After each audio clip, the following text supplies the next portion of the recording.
മുഹൂർത്തങ്ങളിലും ഈ 100 കൊല്ലക്കാലം പോരാടിയിട്ടുണ്ട്. ആ പോരാട്ടം അതുകൊണ്ടായിരുന്നില്ല, ചോരയും കൊടുത്തുകൊണ്ടായിരുന്നു. എത്ര പോരാട്ടങ്ങൾ പറയാൻ പോകുന്നു. പക്ഷെ അതൊന്നും നാം മറക്കുന്നില്ല. അന്നൊരിക്കൽ സ്വതന്ത്ര പൂർവ്വകാലത്തായിരുന്നു ബോംബെ തുറമുഖത്തെ ബ്രിട്ടീഷ് പടക്കപ്പലുകളിൽ ബ്രിട്ടീഷ് നാവികന്മാർ 3 കൊടികൾ ഒരുമിച്ച് ആ കപ്പലിന്റെ കൊടിമരത്തിൽ പറപ്പിച്ചു. ഒന്ന് കോൺഗ്രസ് കൊടി, ഒന്ന് കമ്മ്യൂണിസ്റ്റ് കൊടി, ഒന്ന് മുസ്ലിം ലീഗിന്റെ കൊടി. ആ 3 കൊടിയും പറപ്പിച്ചുകൊണ്ട് പറഞ്ഞു, ഞങ്ങൾ ഇനിമേലാൽ സ്വന്തം സഹോദരങ്ങളെ ആക്രമിക്കാൻ വേണ്ടി കൽപ്പിച്ചാൽ ആ കൽപ്പന സ്വീകരിക്കാൻ പോകുന്നില്ല. അതാണ് നാവിക കലാപം. ആ കലാപത്തെ അടിച്ചമർത്താനായി ബ്രിട്ടീഷ് ഭരണം രംഗത്ത് വന്നപ്പോൾ TUC ആഹ്വാന പ്രകാരം ബോംബെ തൊഴിലാളി വർഗം ഒറ്റക്കെട്ടായി പണിമുടക്കി രംഗത്ത് വന്നു. അവർ പറഞ്ഞു, തൊട്ടുപോകേണ്ടവരെ നാടിന് വേണ്ടി സമരത്തിൽ ആ പതാക പൊക്കിയ കുറ്റത്തിന്റെ തൊട്ടുപോകരുതെന്ന് പറഞ്ഞ ആ മുൻകൈ എടുത്തത് AITUC ആണ്. കമ്മ്യൂണിസ്റ്റ് പാർട്ടി പിറക്കുന്ന 5 വർഷം മുമ്പ് AITUC പിറന്നു കഴിഞ്ഞു ഇന്ത്യയിൽ. ആ AITUCയും രാഷ്ട്രീയമായി പറഞ്ഞത് ഇതേ മുദ്രാവാക്യമാണ്, പൂർണ്ണ സ്വരാജ് എന്നായിരുന്നു. അതിനു മുമ്പ് തൊഴിലാളി വർഗത്തിന് ഇക്കാര്യം ബോധ്യമുണ്ടായിരുന്നു. 1908 തിലകനെ അറസ്റ്റ് ചെയ്തു ബ്രിട്ടീഷ് ഗവൺമെന്റ്. സൈമൺ ഗോബാക്ക് എന്ന് പറഞ്ഞ കുറ്റത്തിൽ അറസ്റ്റ് ചെയ്തത്. ആ അറസ്റ്റ് ഉണ്ടായപ്പോൾ ഒരു ആഹ്വാനവും പെട്ടെന്നുണ്ടായില്ല. പക്ഷേ തൊഴിലാളി വർഗം പണിമുടക്കി ഇന്ത്യയിലെമ്പാടും. കൂലിക്കൂടുതലോ ബോണസോ DA ഒന്നും മുദ്രാവാക്യമായിരുന്നില്ല, ഒറ്റ മുദ്രാവാക്യം മാത്രം. ആ മുദ്രാവാക്യം റിലീസ് തിലക് എന്നായിരുന്നു, തിലകനെ വിട്ടയക്കുക. കടലിനും മലയ്ക്കും അപ്പുറത്ത് ദൂരെ ഇരുന്നുകൊണ്ട് ലെനിൻ അതേപ്പറ്റി വായിച്ചറിഞ്ഞു. അദ്ദേഹം എന്ന് പറഞ്ഞു, ഇന്ത്യൻ തൊഴിലാളി വർഗത്തിന് പ്രായപൂർത്തിയായിരിക്കുന്നുവെന്ന്. പ്രായപൂർത്തിയായ ആ തൊഴിലാളി വർഗത്തിന്റെ രാഷ്ട്രീയത്തിൽ ആദ്യത്തെ ഒരു മുഴക്കമായിരുന്നു 25 കമ്മ്യൂണിസ്റ്റ് പാർട്ടി പിറവി. ഇതാണ് ഈ പാർട്ടി. ഈ പാർട്ടിക്ക് മറ്റൊരു പാർട്ടിക്കും ഇല്ലാത്ത സമാനോജ്വലമായ ചരിത്രം പറയുവാനുണ്ട്. അത് ഭൂതകാലത്തിന്റെ സ്മരണ മാത്രമല്ല, വർത്തമാനത്തിലും കമ്മ്യൂണിസ്റ്റ് പാർട്ടി അതിന്റെ എല്ലാ സദ്ഗുണങ്ങളുടെയും പാർട്ടിയാണ്. ആ പാരമ്പര്യത്തിന്റെ എല്ലാ മഹവിയായി ഈ പാർട്ടി മുറുകെ പിടിക്കുന്നുണ്ട്. അങ്ങനെ കമ്മ്യൂണിസ്റ്റ് പാർട്ടിക്ക് പോകാൻ പറ്റുമെന്ന് CPIക്ക് അറിയാം. അങ്ങനെ പാർട്ടി പോയിക്കൊണ്ടിരിക്കുകയാണ്. നിങ്ങൾക്കറിയാം, സ്വാതന്ത്ര്യം കിട്ടിക്കഴിഞ്ഞിട്ട് കോൺഗ്രസ് ഗവൺമെന്റ് ഭരിക്കുമ്പോൾ വാഗ്ദാനം പാലിക്കാൻ വേണ്ടി, കൃഷിക്കാർക്കും തൊഴിലാളിക്കും കൊടുത്ത വാക്ക് പാലിക്കാൻ വേണ്ടി കമ്മ്യൂണിസ്റ്റ് പാർട്ടി പോരാട്ട പദവിയിൽ അണിചേർന്നിരുന്നു. സ്വതന്ത്ര ഇന്ത്യയിലും കമ്മ്യൂണിസ്റ്റ് പാർട്ടി ബാൻ ചെയ്യപ്പെട്ടു. നേതാക്കൾ ഒരുപാട് പേർ അറസ്റ്റ് ചെയ്യപ്പെട്ടു, ഭീകരമായി മർദ്ദിക്കപ്പെട്ടു. തടവറയിൽ ഒരുപാട് പേർ ചോര തെപ്പി ചത്തുപോയി. പക്ഷേ കമ്മ്യൂണിസ്റ്റ് കൊടി താഴ്ന്നു പോയിട്ടില്ല. സ്വാതന്ത്ര്യത്തിന് മുമ്പും അത് കഴിഞ്ഞിട്ട് കമ്മ്യൂണിസ്റ്റ് പാർട്ടി ജനങ്ങൾക്ക് വേണ്ടി പോരാടിയ പാർട്ടിയാണെന്ന് ഞാൻ പറയുകയാണ്.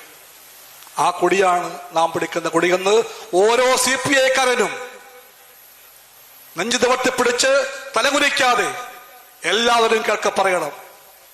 അതാണ് 100ാം വർഷത്തിലെ നമ്മുടെ പാർട്ടിയുടെ പ്രതിജ്ഞ എന്ന് ഞാൻ സഹാക്കളെ പറയട്ടെ. എത്രയെത്ര സമരമുഹൂർത്തങ്ങൾ. കമ്മ്യൂണിസ്റ്റ് പാർട്ടി ഒറ്റ മുദ്രാവാക്യമായിരുന്നു, ബാങ്ക് രക്ഷവൽക്കരണം. ആദ്യമായി പറഞ്ഞ പാർട്ടി കമ്മ്യൂണിസ്റ്റ് പാർട്ടിയാണ്. നമ്മുടെ ABS സഹാക്കളുണ്ട്, അവർക്കറിയാം ബാങ്കിംഗ് രംഗത്ത് ഏറ്റവും പ്രിയപ്പെട്ട മുദ്രാവാക്യമായി ഇപ്പോഴും നിൽക്കുന്നുണ്ട്. കാരണം എല്ലാ ബാങ്കുകളെയും വൻകിടക്കാർക്ക് തിരികെ ഏൽപ്പിക്കാനായി മോദി ഗവൺമെന്റ് പരക്കം പായുകയാണ്. നാടനും മറുനാടനുമായ കൊള്ളക്കാർക്കായി എല്ലാ ബാങ്കുകളെയും കൈമാറാൻ വേണ്ടി നീങ്ങുമ്പോൾ ബാങ്കിംഗ് രംഗത്തെ ABA മാത്രമല്ല എല്ലാവരും പറയുന്നു, സർക്കാർ പുറകോട്ട് പോകാൻ പാടില്ല എന്ന് പറയുന്നു. കമ്മ്യൂണിസ്റ്റ് പാർട്ടി പറയുകയാണ്, ഈ പാർട്ടിയാണ് ആദ്യമായി ഇന്ത്യൻ രാഷ്ട്രീയത്തിൽ ആ മുദ്രാവാക്യം മുഴക്കിയ പാർട്ടി. നിങ്ങൾക്കറിയാമോ, പ്രിവിപ്പേഴ്സ് എന്നൊരു വാക്കുണ്ട്. പ്രിവിപ്പേഴ്സ് എന്താണത്? രാജാക്കന്മാർക്ക്, അവരുടെ കുടുംബങ്ങൾക്ക് സർക്കാർ കോടിക്കണക്കിന് പണം എല്ലാ മാസവും കൊടുക്കും. എന്താ കാര്യം? ഉപ്പപ്പായ്ക്ക് പണ്ട് ആന ഉണ്ടായിരുന്നു, അതുകൊണ്ടാണ്. മുൻഗാമികൾ രാജാക്കന്മാരായിരുന്നു. രാജവാഴ്ച പോയി, സിംഹാസനങ്ങൾ വീണു. എന്നിട്ടും പിൻഗാമികൾക്ക് ഈ ദരിദ്രമായ രാജ്യം കോടിക്കണക്കിന് പണം കൊടുത്തു പോകുന്നു. അതിന്റെ പേരാ പ്രിവിപ്പേഴ്സ്. ഒരു പാർട്ടി ആദ്യമായി പറഞ്ഞു, പ്രിവിപ്പേഴ്സ് വേണ്ട, സ്വതന്ത്ര ഇന്ത്യക്ക് ആഭാസകരമായ തീരുമാനം വേണ്ട, അതുകൊണ്ട് നിർത്തലാക്കിയ തീരുമെന്ന് കമ്മ്യൂണിസ്റ്റ് പാർട്ടി പറഞ്ഞു. ഒരുപാട് പോരാട്ടമുണ്ടായി. പാർലമെന്റ് മാർച്ചുകൾ, പണിമുടക്കങ്ങൾ, അതൊന്നും മറക്കരുതാരും. 50കളിലും 60കളിലും 70കളിലും ഉണ്ടായ എത്രയോ പോരാട്ടങ്ങൾ, അതിന്റെ എല്ലാം കൊടിയാണ് CPI കൊടി എന്ന് ഈ പാർട്ടിക്കറിയാം.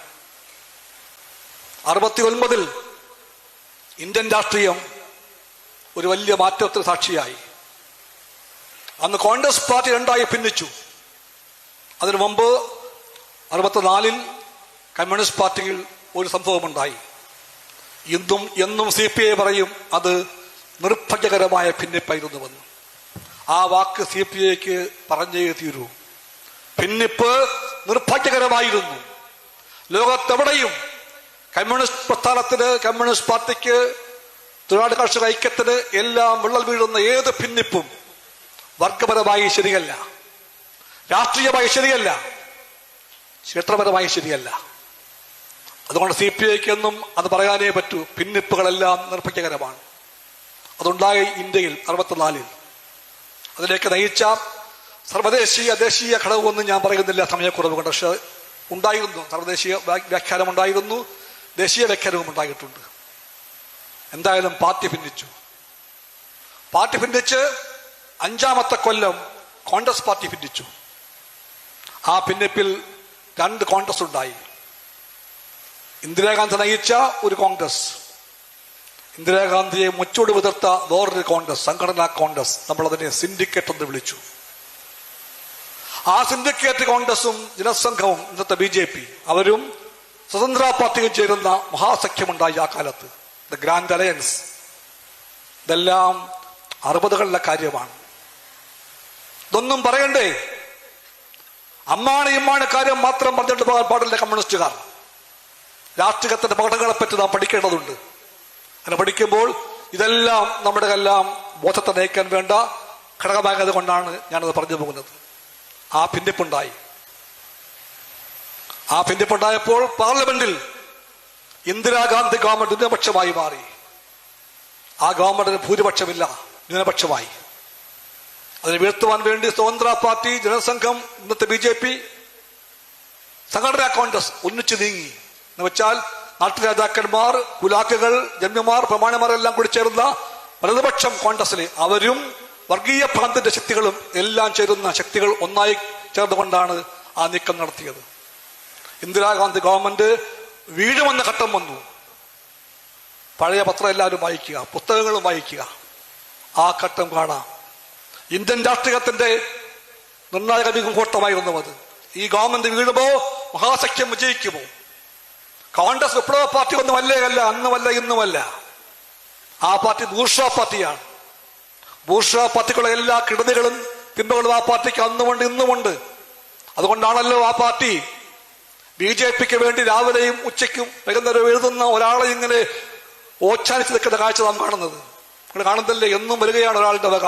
ആരാണ് അയാൾ? കോൺഗ്രസിന്റെ വർക്കിംഗ് കമ്മിറ്റി അംഗമാണ്. വലിയ ആളാണ്, ആഗോള പൗരത്വമുള്ള ആളെന്ന് പറയുന്നു. പല ഭാഷ അറിയാൻ പോലും. ഏത് ഭാഷയാണത്? ഒരു പാർട്ടിക്കകത്ത് നിന്നുകൊണ്ട് മറ്റൊരു പാർട്ടിക്ക് വേണ്ടി വർത്തമാനം പറയുന്ന, ചിന്തിക്കുന്ന പണി എന്ത് പണിയാണ്? അതോടെ ബുദ്ധിജീവി ആണെങ്കിൽ നാം പറയുന്നു ആ ബുദ്ധിജീവിയുടെ ബുദ്ധി പരിഹാസ്യമാണ്. വർക്കിംഗ് കമ്മിറ്റി അംഗം സ്വന്തം പാർട്ടിയെ രാവിലെയും വൈകുന്നേരവും എല്ലാം തള്ളിപ്പറയുന്നു, എഴുതുന്നു, പറയുന്നു. അപ്പോഴെല്ലാം വേറൊരു പാർട്ടി കൈയടിക്കുന്നു, ആ പാർട്ടി പ്രോത്സാഹിപ്പിക്കുന്നു. എന്നിട്ടും ഈ മാന്യൻ എഴുതിക്കൊണ്ടേയിരിക്കുന്നു. ആ മാന്യൻ മഹാനാണ് പോലും. എത്ര ഭാഷ അറിയാമെങ്കിലും കൊള്ളാം, വാചാലമായി എന്തെല്ലാം പ്രസംഗിച്ചാലും കൊള്ളാം. അങ്ങനെ നിൽക്കുന്ന പാർട്ടിയെ രാജിവെച്ച് പോകാനുള്ള മര്യാദ പോലും കാണിക്കാതെ അത് ചെയ്യാം. ആ നേതാവിന് വേണമെങ്കിൽ രാജിവെച്ച് പുറത്തു പോകാം, BJPയിൽ ചേരാം. അതുപോലും കാണിക്കാൻ കൂട്ടാക്കാതെ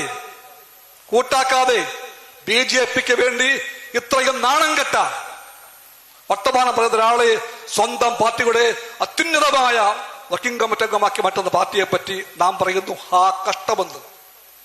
ആ പാർട്ടി അതുകൊണ്ട് തന്നെ ഒരു ബൂർഷ്വാ പാർട്ടിയാണെന്ന് നമുക്ക് സംശയമേതുമില്ല. ആ പാർട്ടിക്കകത്ത് എന്നും ഉണ്ടായിട്ടുണ്ട് ഇത്ര സ്വാധീനങ്ങൾ. ആ പാർട്ടിക്കകത്ത് BJPയുടെ സ്ലീപ്പിംഗ് സെൽ ഉണ്ടെന്ന് ആദ്യം പറഞ്ഞാൽ ഞാനല്ല, വേറെ നേതാവാണ്, കോൺഗ്രസ് നേതാവാണ്. സ്ലീപ്പിംഗ് സെൽ, BJPയുടെ സ്ലീപ്പിംഗ് സെൽ കോൺഗ്രസ് പാർട്ടികളുണ്ടെന്ന് പറഞ്ഞ അർത്ഥം എന്താണ്? മഹാത്മാഗാന്ധിയെ കൊന്ന, ഗോഡ്സെ ആശയങ്ങളെ പുൽകുന്ന അതേ ശക്തികളുടെ സ്ലീപ്പിംഗ് സെൽ ഈ പാർട്ടിക്കകത്തുണ്ടെന്നാണ്. അവർക്ക് ഈ പാർട്ടി എന്ത് ചെയ്യുന്നു എന്ന് നോക്കിയാൽ കാണാം, തല കുലിച്ച് പിടിച്ച് ഓശാലപ്പെടുന്ന കാഴ്ചയാണ് കാണുന്നത് ആ കോൺഗ്രസിന്. അതുകൊണ്ട് ഒരു ബൂർഷ്വാ പാർട്ടിയുടെ പ്രമാണത്വമോ പ്രാധാന്യമല്ലാതെ മറ്റൊന്നും ഇല്ല, അന്നുമില്ല, ഇന്നുമില്ല. പക്ഷെ അന്ന് ആ അവസ്ഥയിൽ സിൻഡിക്കേറ്റും ജനസംഘവും സ്വതന്ത്ര പാർട്ടിയും കൂടി തള്ളി വീഴ്ത്താൻ പോകുന്നു ആ കോൺഗ്രസ് ഗവൺമെന്റിനെ. നിർണായകമായ ആ വേളയിൽ കമ്മ്യൂണിസ്റ്റ് പാർട്ടി തീരുമാനിച്ചു, തീവ്ര വലതുപക്ഷത്തിന്റെ ആ നീക്കത്തെ പരാജയപ്പെടുത്തണം. ബൂർഷ്വാ പാർട്ടിയാണെങ്കിൽ പോലും ഈ ഗവൺമെന്റ് വീഴാൻ പാടില്ല. കമ്മ്യൂണിസ്റ്റ് പാർട്ടി പറഞ്ഞു, ഞങ്ങൾ നിങ്ങളെ പിന്താങ്ങാം. തീവ്ര വലതുപക്ഷത്തിന്റെ ശക്തികൾ നിങ്ങൾ വീഴ്ത്താൻ ശ്രമിക്കുമ്പോൾ വീണു പോകാതിരിക്കാൻ ഞങ്ങൾ നിങ്ങളെ പിന്താങ്ങാം. കമ്മ്യൂണിസ്റ്റ് പാർട്ടി അപ്പോൾ പറഞ്ഞു, ആ പിന്തുണ പക്ഷേ നിരുപാധികമല്ല. ഉപാധികളുണ്ട്. ഒരു ഉപാധിയാണ് ബാങ്ക് ദശസൽക്കരണം, രണ്ടാമത്തേതാണ് പ്രീപെയ്ഡ് നിർത്തലാക്കൽ. ഇന്ദിരാഗാന്ധിക്ക് അന്നത് സമ്മതിച്ചേ തീരുമായിരുന്നുള്ളൂ. അതുകൊണ്ട് ബാങ്കിങ് രംഗത്ത് എല്ലാവരും കേൾക്കട്ടെ. അതിൽ ABAക്കാരുണ്ട്, കമ്മ്യൂണിസ്റ്റുകാരുണ്ട്, അല്ലാത്തവരുണ്ട്, എല്ലാവരും കാണും. ബാങ്കുകളെല്ലാം ഇന്നിപ്പോൾ പൊതുമേഖലയിൽ ശക്തിപ്പെട്ടുവെങ്കിൽ അതിന്റെ പിറകിലെ രാഷ്ട്രീയ പങ്കിന്റെ പേരാണ് CPI എന്ന്. അന്ന് കോൺഗ്രസ് പാർട്ടിയോട് ആ വ്യവസ്ഥ പറഞ്ഞുകൊണ്ട് CPI നിന്നതുകൊണ്ടാണ് നടപ്പിലാക്കപ്പെട്ടത്. പ്രീപെയ്ഡ് നിർത്തലാക്കപ്പെട്ടു. ഇതായിരുന്നു ഉപാധികൾ. ചർച്ചാവേളയിൽ സിൻഡിക്കേറ്റ്, ജനസംഘം, സ്വതന്ത്ര പാർട്ടി സഖ്യം തള്ളിവീഴ്ത്താൻ നോക്കിയപ്പോൾ ആ സർക്കാർ, ഇന്ദിരാഗാന്ധി നയിച്ച സർക്കാർ വീണുപോകാതിരിക്കാൻ വേണ്ടി കോൺഗ്രസ് പാർട്ടിക്കൊപ്പം കമ്മ്യൂണിസ്റ്റ് പാർട്ടി അവിടെ അന്ന് കൈപൊക്കിയിട്ടുണ്ട്. ഞാൻ പറയട്ടെ, CPI മാത്രമല്ല CPM-ഉം അന്ന് കൈപൊക്കിയത് ഇന്ദിരാഗാന്ധിക്ക് വേണ്ടിയാണ്. ആ തീരുമാനം ശരിയാണ്. തീവ്രമായ വലതുപക്ഷം ജയിക്കാതിരിക്കാൻ വേണ്ടിയുള്ള CPI നിലപാട് അന്ന് പൂർണ്ണമായും ശരിയാണ്. ആ ഘട്ടം വരുമ്പോൾ കമ്മ്യൂണിസ്റ്റുകാർ അന്നും ഇന്നും അത് ചെയ്യുന്നുണ്ട്. ആ രാഷ്ട്രീയമാണ് ഇന്നിപ്പോൾ ഇന്ത്യ സഖ്യമായി മാറിയത്. ആ രാഷ്ട്രീയത്തിന്റെ അർത്ഥം എന്താണ്? കോൺഗ്രസ് പാർട്ടിയെ കമ്മ്യൂണിസ്റ്റുകാർ പൂർണ്ണമായി കെട്ടിപ്പിടിച്ചുവെന്നല്ല, കെട്ടിപ്പിടിക്കാൻ പറ്റില്ല. കെട്ടിപ്പിടിക്കാൻ കൊള്ളാത്ത പാർട്ടിയാണ് കോൺഗ്രസ് പാർട്ടി. ചാഞ്ചാടുന്ന പാർട്ടിയാണത്. മൂല്യങ്ങളെ മറക്കുന്ന പാർട്ടിയാണത്. ആ പാർട്ടിയാണ് ആദ്യമായി ഈ നാട്ടിൽ ആഗോളവൽക്കരണത്തിന്റെ എല്ലാ കവടവും തുറന്നു വെച്ചുകൊണ്ട് വിദേശ കൊള്ളക്കാർക്കായി വരുമെന്ന് വരവേൽപ്പോതിയത്. ആ പാർട്ടിയാണ് അയോധ്യയിലെ പള്ളി പിടിക്കാനായി BJPക്ക് സഖ്യം ചെയ്ത പാർട്ടി. അത് ആ കോൺഗ്രസ് പാർട്ടിയാണ്. 7.5 മണിക്കൂർ നേരം അവിടെ മുദ്രാവാക്യം മുഴങ്ങിയല്ലോ അയോധ്യയിൽ. RSS സംഘപരിവാർ അയോധ്യയിലെ ബാബരി പള്ളി വിളിച്ചപ്പോൾ മുഴക്കിയ മുദ്രാവാക്യം നാം മറന്നു പോവുകയില്ല. ആ മുദ്രാവാക്യം പറഞ്ഞത് ഹം ഐസേ ബനായേംഗേ ഹിന്ദു രാഷ്ട്രം എന്നായിരുന്നു. ഞങ്ങൾ ഇങ്ങനെയാണ് ഹിന്ദു രാഷ്ട്രം സ്ഥാപിക്കുന്നത് എന്ന്. ആ മുദ്രാവാക്യം മുഴക്കി പള്ളി പൊളിച്ച വിഷപ്പാമ്പുകൾ പണം വിരിച്ചാടിയ അത്രയും നേരം മുഴുവനും കോൺഗ്രസിന്റെ അഖിലേന്ത്യാ പ്രസിഡന്റായ പ്രധാനമന്ത്രിയായിരുന്ന നരസിംഹറാവു കാമായൊന്നും മിണ്ടുകയില്ലല്ലോ. അതാണ് കോൺഗ്രസ്. ആ വഞ്ചനയുടെയും കാപട്യത്തിന്റെയും മുദ്രകൾ ഇപ്പോഴുമുണ്ട് ആ കോൺഗ്രസിന്. പക്ഷേ BJP, RSS മഹാസഖ്യത്തെ ശക്തികൾ, സംഘപരിവാറിന്റെ ഫാസിസ്റ്റ് ശക്തികൾ ഇന്ത്യയെ വിഴുങ്ങുവാൻ വരുമ്പോൾ കമ്മ്യൂണിസ്റ്റ് പാർട്ടിക്കും CPM-നും ലെഫ്റ്റിനാകത്തന്നെയും അറിയാം അതിനെ ചെറുക്കാൻ വേണ്ടിയുള്ള ഒരു രാഷ്ട്രീയ സഖ്യമുണ്ടാകണമെന്ന്. വീണ്ടും ഞാൻ പറയട്ടെ, 2015 CPI ആദ്യമായി പറഞ്ഞു, എന്തെല്ലാം ഭിന്നതയുണ്ടെങ്കിലും രാഷ്ട്രീയത്തിലെ യാഥാർത്ഥ്യം പരിഗണിക്കുമ്പോൾ ഒരു പ്രത്യേക അവസ്ഥയുണ്ട്. എല്ലാ തരത്തിലും ഫാസിസ്റ്റ് ശക്തികൾ ഇന്ത്യയെ വിഴുങ്ങാൻ വരികയാണ്. RSS എല്ലാ രംഗത്തും പിടിമുറുക്കുകയാണ്. വിദ്യാഭ്യാസ രംഗം അടക്കമുള്ള എല്ലാ രംഗത്തും ആ പിടിമുറുക്കത്തിന്റെ കെടുതികൾ രാജ്യം കാണുകയാണ്. സാമ്പത്തിക രംഗത്ത് പൂർണ്ണമായും അവർ കീഴ്പ്പെട്ട് കഴിഞ്ഞിരിക്കുന്നു. ഇന്ത്യയുടെ അന്തസ്സിന് മുഴുവനും വിദേശ കൊള്ളക്കാർക്കായി അടിയറ വയ്ക്കാനായി ആ പാർട്ടിക്കും അതിന്റെ ഗവൺമെന്റിനും മടിയില്ലാതായിരിക്കുന്നു. മുഖ്യശത്രു അതുകൊണ്ട് സംഘപരിവാറിന്റെ കുന്തപനയായ RSS നയിക്കുന്ന BJP ആണെന്ന് CPI പറഞ്ഞു. ആ BJPയെ തടയണം, BJPയെ ചെറുക്കണം. തടയുവാൻ വേണ്ടിയുള്ള മാർഗം പാർട്ടി ചൂണ്ടിക്കാണിച്ചു കൊടുത്തു ഇന്ത്യൻ രാഷ്ട്രീയത്തോട്. ഈ പാർട്ടി പറഞ്ഞു, അതുകൊണ്ട് ദ ബ്രോഡസ്റ്റ് പോസിബിൾ യൂണിറ്റി, ഏറ്റവും സാധ്യമായ വിശാലമായ ഐക്യനിര ഉണ്ടാകണം. ആ ഐക്യനിരയിൽ ഇടതുപക്ഷം മാത്രം പോരല്ലോ, അതിൽ മതേതര ജനാധിപത്യ ഇടതുപക്ഷ സഖ്യമായി മാറണമെന്ന് ആദ്യമായി CPI പറഞ്ഞു. നമ്മളതിനെ ഒരു മുന്നണി എന്ന് വിളിച്ചില്ല. CPI പറഞ്ഞത് എ ബ്രോഡ് പ്ലാറ്റ്ഫോം എന്നാണ്, ഒരു പൊതുവേദി, എ ബ്രോഡ് പ്ലാറ്റ്ഫോം. മുന്നണിക്ക് വേണ്ട രാഷ്ട്രീയ കാലാവസ്ഥയില്ല, രാഷ്ട്രീയ ഐക്യത്തിന് അടിസ്ഥാനമില്ല, സാമ്പത്തിക നയങ്ങളെ പറ്റിയുള്ള യോജിപ്പുകളില്ല, ഒരുപാട് വിഷയങ്ങൾ വിയോജിപ്പുകളുണ്ട്. അതെല്ലാം കൊണ്ട് ഒരു മുന്നണിക്കുള്ള സാധ്യതയില്ലാത്തത് കൊണ്ട് CPI പറഞ്ഞു, യാഥാർത്ഥ്യ ബോധമുള്ള CPI പറഞ്ഞു, പ്ലാറ്റ്ഫോം എന്ന് വിളിക്കണം അതിനെ, ബ്രോഡ് പ്ലാറ്റ്ഫോം, വിശാലമായ പൊതുവേദി. ആ പൊതുവേദിയെ പറ്റിയുള്ള CPI കാഴ്ചപ്പാടാണ് പിന്നാലെ ഇന്ത്യൻ രാഷ്ട്രീയത്തിലെ ഒരു വലിയ ശക്തിയായി മാറിയ ഇന്ത്യ സഖ്യമായി രൂപാന്തരം പ്രാപിച്ചത്. ആദ്യം CPI പറയുമ്പോൾ ഏറ്റുപറയാൻ ആദ്യമുണ്ടായിരുന്നില്ല, ഒറ്റയ്ക്കായിരുന്നു CPI, വേറെ ആരും പിന്താങ്ങിയില്ല. പിന്താങ്ങാൻ ആൾ വരട്ടെ വരാതിരിക്കട്ടെ, സത്യം പറയാൻ CPIക്ക് അറിയാം, രാഷ്ട്രീയത്തിന്റെ നേർ പറയാൻ CPIക്ക് അറിയാം.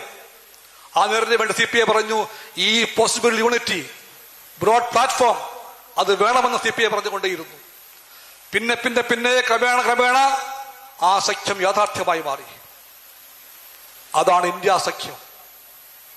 ആ സഖ്യത്തെ ഈ രാജ്യം പ്രതീക്ഷയോടെ കണ്ടു.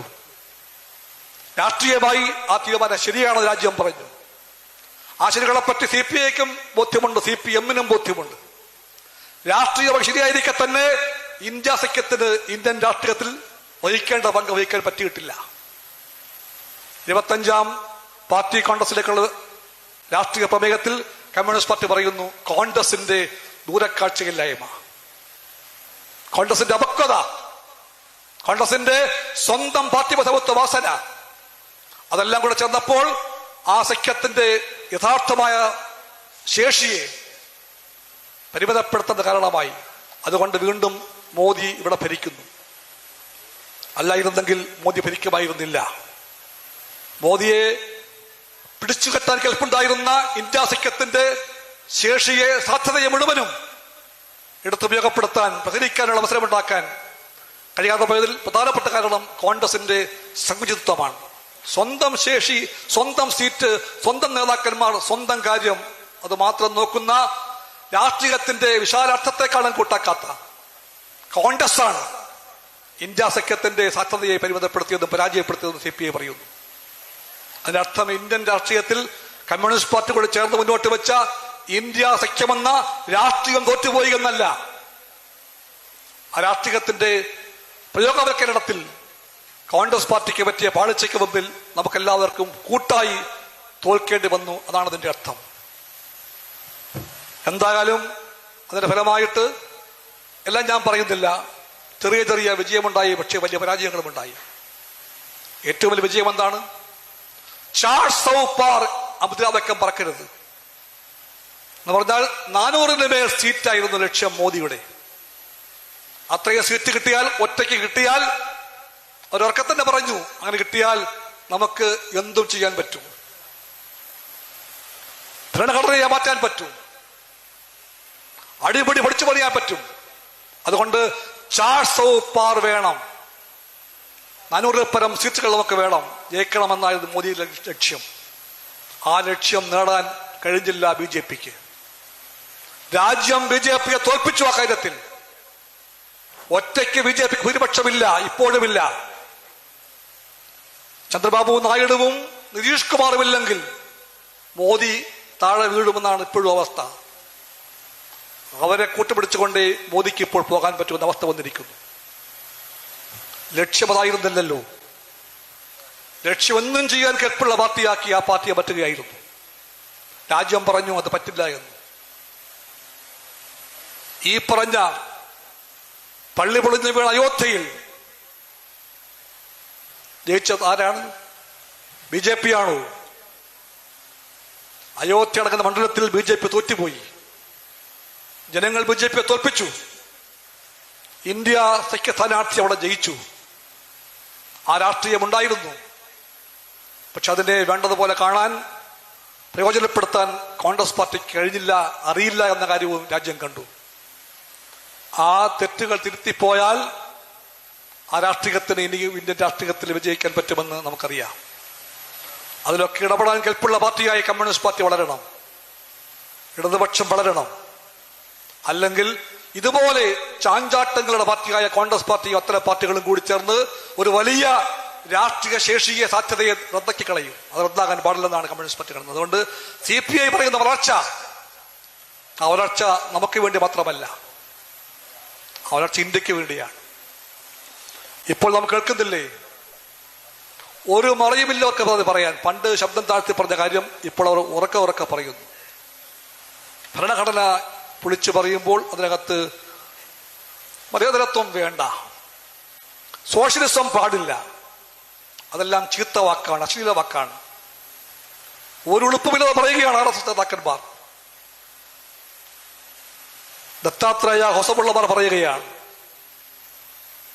ഏതോ ദ്വിവേദിമാർ പറയുകയാണ്, ഇതൊന്നും വേണ്ട അത്രേ. ഇന്ത്യക്ക്, ഭരണഘടനയ്ക്ക് മതേതരത്വം പാടില്ല പോലും, സോഷ്യലിസം പണ്ടേക്ക് പണ്ട് തെറിവാക്കാണ് പോലും. അതെല്ലാം മാറ്റണം. അവർ പിന്നെയും പറയുകയാണ്, ഇന്ത്യയുടെ ഭരണഘടനയ്ക്കകത്ത് ഈ രണ്ട് പദങ്ങൾക്കും നിലനിൽക്കാൻ അവകാശമില്ല എന്ന്. എന്നാര് പറഞ്ഞു? ആര് പറഞ്ഞു? അത് പറയാൻ എന്തവകാശം BJPക്ക്? എന്തവകാശം? BJP രാജ്യത്തിന്റെ എല്ലാ നിർണായകമായ പോരാട്ടവേദികളിലും ഒരു കാണി പോലുമായിരുന്നില്ലല്ലോ. ആസേതു ഹിമാചലം പോരാടി ബ്രിട്ടീഷ് വാഴ്ചയ്ക്ക് അന്ത്യം കുറിക്കാനായി. എല്ലാവരും പടക്കളത്തിൽ പോരാടി. കോൺഗ്രസ് പാർട്ടിയും കമ്മ്യൂണിസ്റ്റുകാരും സോഷ്യലിസ്റ്റുകാരും ചെറുപ്പക്കാരായ ഉപദേഷ്ടാക്കളും എല്ലാം പടവെട്ടി. പല രൂപത്തിൽ ആ പടക്കളങ്ങളിൽ ജനകീയ പോരാട്ടങ്ങളുടെ ഒരുപാട് ധാരകൾ ഒഴുകി വന്നു. ആ ധാരയിലെങ്ങും BJPയെ കണ്ടിട്ടില്ല. അന്ന് BJP ഇല്ല, അന്ന് ജനസംഘവുമില്ല. പക്ഷെ അന്ന് ഉണ്ടായിരുന്നല്ലോ RSS. അവർ പറഞ്ഞു, ഞങ്ങൾ അങ്ങോട്ടൊന്നും വരുന്നില്ല, ഞങ്ങൾ സാംസ്കാരിക പ്രസ്ഥാനമാണ്, അതുകൊണ്ട് ഞങ്ങൾ വരില്ല. ഇതെല്ലാം രാഷ്ട്രീയ പോരാട്ടമാണ്, ഉപ്പുകുറുക്കൽ രാഷ്ട്രീയമാണ്, ചർക്കയിൽ നൂലുറുക്കൽ രാഷ്ട്രീയമാണ്, വിദേശ വസ്ത്ര ബഹിഷ്കരിക്കൽ രാഷ്ട്രീയമാണ്, സ്വരാജ് എന്ന് പറഞ്ഞാൽ രാഷ്ട്രീയമാണ്. അതുകൊണ്ട് ഞങ്ങൾ പറയില്ല. ഞങ്ങൾ മാറി പറയുന്നത്, ഞങ്ങൾക്ക് അവിടെ നിന്ന് സാംസ്കാരികം മാത്രം പറയും. ആ സാംസ്കാരികമാണ് ഹിന്ദുത്വ സാംസ്കാരികത എന്ന് പറഞ്ഞാൽ ചാതുർവർണ്ണത്തിന്റെ ഭ്രാന്തുകൾ, ഇരുട്ടുകട്ട പിടിച്ചതിന്റെ മൂല്യബോധങ്ങൾ, അന്ധകാരത്തിന്റെ വാഗ്ധരണികൾ. അതാണ് ഈ പറയുന്ന സാംസ്കാരിക ദേശീയത. അതിന്റെ മാളത്തിൽ പോയി ഒളിച്ച BJPയും RSSും പറയുകയാണ്, അവർ നമ്മളെല്ലാം പഠിപ്പിക്കാമെന്ന്. പോരാട്ട ഭൂമിയിൽ പ്രാണൻ കൊള്ളുത്ത പാർട്ടി പറയുന്നു, ആ പാഠം പഠിക്കാൻ മനസ്സില്ല, ആ പാഠം പഠിക്കാൻ മനസ്സില്ല. അത് വന്ന് അവിടെ എത്തി ഭരണഘടനാപരമായി അധികാരമേൽക്കുന്ന ഗവർണർ പറയുകയാണ്, ഇതൊക്കെ വേണം, ഇങ്ങനെ വേണം, അങ്ങനെയാകാവൂ എന്ന്. രാജ്ഭവൻ അത് ഗവർണറുടെ തറവാട്ട് വകയല്ലല്ലോ. രാജ്ഭവൻ എല്ലാ സംസ്ഥാനങ്ങളിലും ഗവർണറുടെ ഔദ്യോഗികമായ വാസസ്ഥലമാണ്. ആ വാക്കിന് അർത്ഥമുണ്ട്, ഔദ്യോഗിക വാസസ്ഥലമാണത്. അവിടെ സ്ഥാനമേൽക്കാൻ വരുന്ന ആൾ അയാളുടെ വീട്ടിൽ നിന്ന് കൊണ്ടുവന്നതല്ല ഒരു രാജ്ഭവനും. രാജ്ഭവന്റെ സങ്കല്പം അതാണ്. പക്ഷെ അദ്ദേഹം പറയുന്നു, രാജ്ഭവനിൽ ഞങ്ങൾ തീർച്ചയായിട്ടും ഒരു ചിത്രം വയ്ക്കും. ആ ചിത്രം നോക്കിയേ എല്ലാവരും കയറാവുള്ളൂ, ചെയ്യാവുള്ളൂ, എന്തും ചെയ്യാവൂ. അവിടെ ഒരു തിരികൊളുത്തണം, പുഷ്പാർച്ചന വേണം. ആ ചിത്രം ഏതാണ്? ആ ചിത്രം ഇന്ത്യക്കറിയാത്ത ഒന്നാണ്. അവർ പറയുന്നു, അതാണ് ഭാരതമാതാവെന്ന്. അല്ല. 1857 ആദ്യമായി രാജ്യം ബ്രിട്ടീഷ് വാഴ്ചയെ വെല്ലുവിളിച്ച പരസ്യ മുഹൂർത്തത്തിൽ രാജ്യം കേട്ടു ആ മുദ്രാവാക്യം, ഭാരത് മാതാ കി ജയ് എന്ന്. അന്നുണ്ടോ RSS? അന്ന് RSS ഇല്ല. പക്ഷെ രാജ്യം അന്ന് വിളിച്ചു പറഞ്ഞു ഭാരത് മാതാ കി ജയ് എന്ന്. ഭാരത് മാതാവിന്റെ മുദ്രാവാക്യം അങ്ങനെ ഉണ്ടായതാണ്. അതിന് തൊട്ടൂർ അവകാശം തങ്ങൾക്കാണെന്ന് BJP പറഞ്ഞാൽ, RSS വധിച്ചാൽ സമ്മതിക്കാൻ നാം പറയും മനസ്സില്ല. അതല്ല സത്യം. എത്രയെല്ലാം ചിത്രങ്ങളുണ്ടാകും ഭാരതാംബയെ. അത് സങ്കല്പമാണ്. നമ്മുടെ എല്ലാം ഓർമ്മയിലേക്ക് നിങ്ങൾ നോക്കുക, ഗൂഗിൾ നോക്കുക, 4 പടങ്ങൾ വരും. അപ്പോൾ ഭാരതാംബയുടെ 4 പടം വരും. ഗൂഗിൾ പറയുകയാണ്, ഒന്നാണ് ഈ പടം, ഒന്ന് മാത്രം. സിംഹപ്പുറത്തിരിക്കുന്ന RSS കൊടി പിടിച്ച ആ സ്ത്രീയില്ലേ, അത് ഒരു പടം മാത്രമാണ്. ആ പടത്തിലേ ഉള്ളൂ ഒരു ചിത്രമുണ്ട്, ഒരു ഭൂപട ചിത്രമുണ്ട്. ആ പടം ഇന്ത്യയുടേതല്ല, ഇന്ത്യക്കറിയാത്ത ഒരു ഭൂപടമാണത്.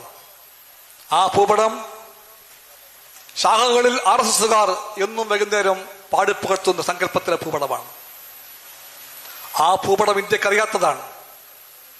ആ ചിത്രം ഇന്ത്യക്കറിയാത്തതാണ്. ആ ചിത്രം വെച്ചുകൊണ്ട് അവിടെ എന്തും ആരംഭിക്കാമെന്ന് വന്നാൽ കമ്മ്യൂണിസ്റ്റുകാരും ഇടതുപക്ഷക്കാരും ഈ ഗവൺമെന്റ് LDF പറയും അതിന് വേറെ ആളെ നോക്കണമെന്ന് പറയും. അതാണ് സംഗതി. ഇതൊന്നും BJPക്ക് മിണ്ടാൻ പോലും അവകാശമില്ല. അന്ത് ആരും മറക്കാതിരിക്കട്ടെ. നിങ്ങൾ പറയുന്ന പേരില്ലേ സവർക്കർ, വീര സവർക്കർ, എന്ത് വീരത്വമാണ് കാണിച്ചത്. ആൻഡമാൻ ജയിലിൽ കിടന്നുകൊണ്ട് എഴുതിയ കത്തുകളെല്ലാം രാജ്യം പറന്നു പോകുന്നില്ല.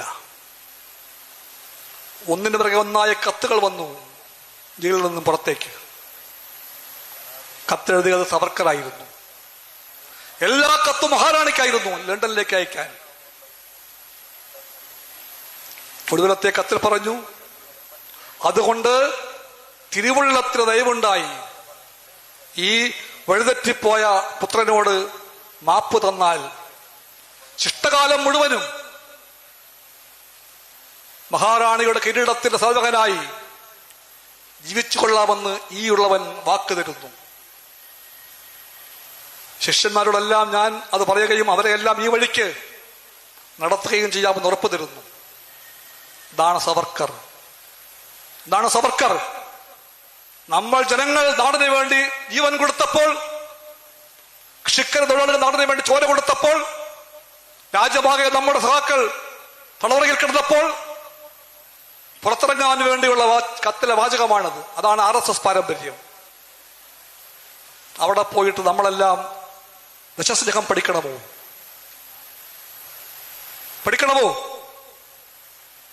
എന്ന് പറയുന്ന ഗവർണർ സത്യം പറഞ്ഞാൽ തല മറന്നെണ്ണം വയ്ക്കുകയാണ്. വന്ന് രാജ്ഭവനിന്റെ അകത്തളത്തിൽ വെക്കേണ്ട ചിത്രത്തെ പറ്റി അദ്ദേഹം പറയുന്നു, അതിപ്പോ വെക്കേണ്ടത് യൂണിവേഴ്സിറ്റി ഉണ്ടല്ലോ, യൂണിവേഴ്സിറ്റി, സർവകലാശാല. വിജ്ഞാനത്തെ പ്രകാശഗോപുരമാണത്, വിജ്ഞാനത്തിന്റെ, അറിവിന്റെ. അവിടെയാണ് ഡിസ്കഷൻസ്, ഡിബേറ്റ്സ് ഉണ്ടാകേണ്ടത്, ഡിസന്റ് ഉണ്ടാകേണ്ടത്. അതിന്റെ എല്ലാം കേന്ദ്രമാണ്, അറിവിന്റെ കേദാരമാണ് സർവകലാശാല. അവിടുത്തെ ഏത് ഫംഗ്ഷനും ആരംഭിക്കുമ്പോൾ ചർച്ചകളില്ലാതെ, ഡിബേറ്റ് ഇല്ലാതെ, ഡിസന്റ് ഇല്ലാതെ ഒരു പടം വയ്ക്കുകയാണ്. ആ പടത്തെ വണങ്ങാതെയും പൂജിക്കാതെയും ഒന്നും ചെയ്യാൻ പാകില്ല പോലും യൂണിവേഴ്സിറ്റിക്കകത്ത്. സർവകലാശാലകളെ ഗവർണർ സംഘർഷകേന്ദ്രമാക്കി മാറ്റുകയാണ്.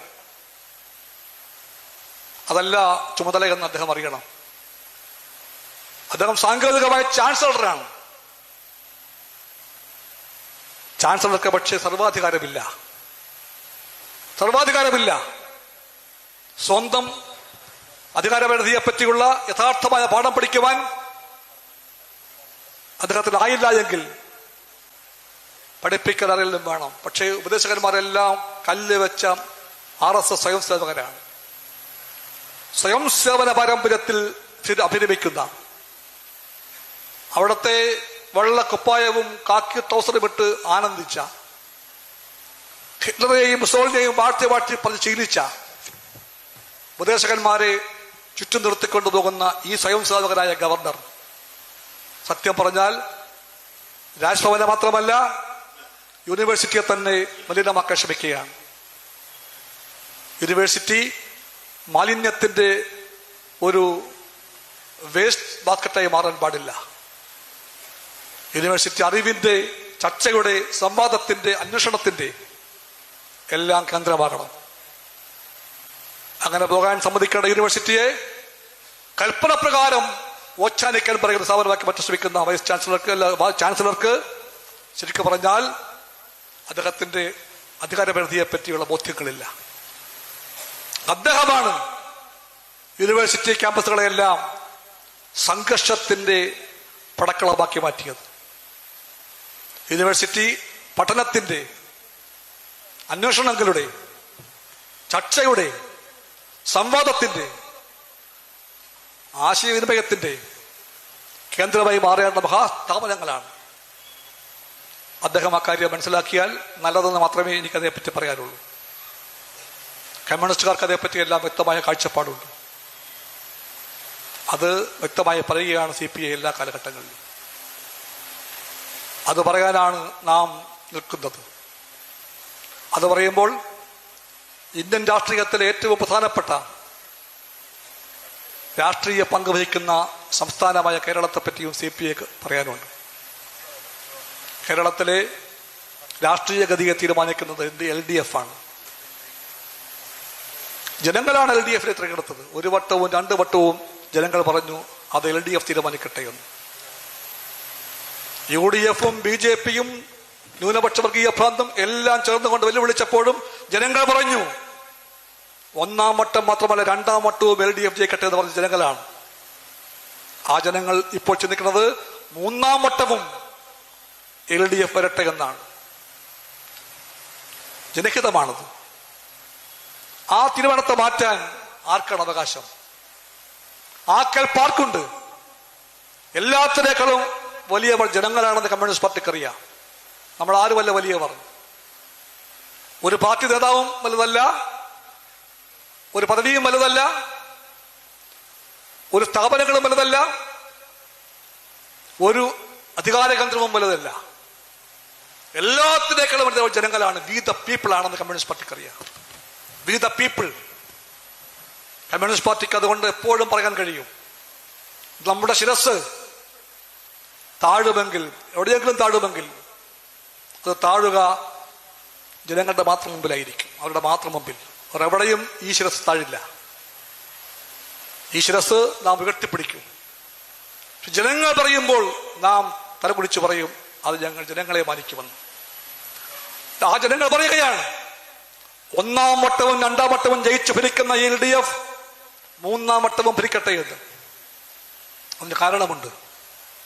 അതിന് കാരണം 57 മുതലുള്ള 67-ലെ 70-ലെ പിന്നെ 80-ലെ എല്ലാം ഇടതുപക്ഷ ഗവൺമെന്റുകൾ, സഖാവ് EMS, സഖാവ് അച്യുതമേനോൻ, സഖാവ് PKV, സഖാവ് നായനാർ, സഖാവ് VS അച്യുതാനന്ദൻ, സഖാവ് പിണറായി വിജയൻ, ആ ദൈർഘ്യമേറിയ പരമ്പരയെ CPI മാനിക്കുന്നു. ആ ഒരു ശൃംഖലയിലെ നേട്ടങ്ങളും നീക്കങ്ങളും ചെയ്തികളും ജനങ്ങൾ കാണുന്നുണ്ട്.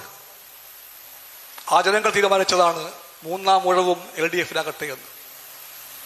ആ തീരുമാനം മാറ്റാൻ ആരും ശ്രമിക്കാതിരിക്കട്ടെ. UDF ആ നീക്കത്തിലാണ്. കേരളത്തിലെ UDF അതിന്റെ ആസ്ഥാനമായി മാറിക്കൊണ്ടിരിക്കുന്നു. ഇടതുപക്ഷ വിരുദ്ധ രാഷ്ട്രീയത്തിന്റെ തലച്ചോറായി മാറുകയാണ് കേരളത്തിലെ UDF. അവർക്ക് BJPയുമായി ചങ്ങാത്തമുണ്ട്. ഇപ്പോൾ പൊട്ടി വീണതല്ല അത്. എത്രയോ കാലമായി കേരളം കാണുന്നുണ്ട് BJPയുമായി ചങ്ങാത്തമുണ്ട് കേരളത്തിലെ കോൺഗ്രസിന്.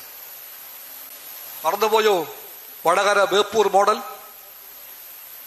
അന്ന് വടകര ലോക്സഭാ മണ്ഡലത്തിലും ബേപ്പൂർ അസംബ്ലി മണ്ഡലത്തിലും ഒരേ സ്ഥാനാർത്ഥിയാണ് BJPക്കും കോൺഗ്രസിനും. ആരും മറക്കാതിരിക്കണത്. ഒരേ സ്ഥാനാർത്ഥി.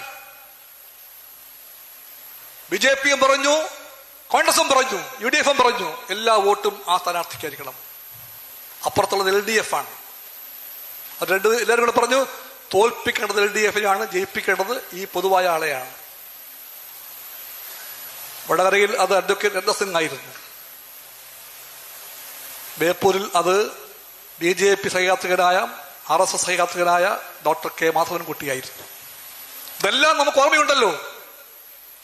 ആ തഴമ്പ് ഇപ്പോഴുമുണ്ട് കോൺഗ്രസിന്റെ കൈപ്പത്തിയിൽ. ആ തഴമ്പുണ്ട്.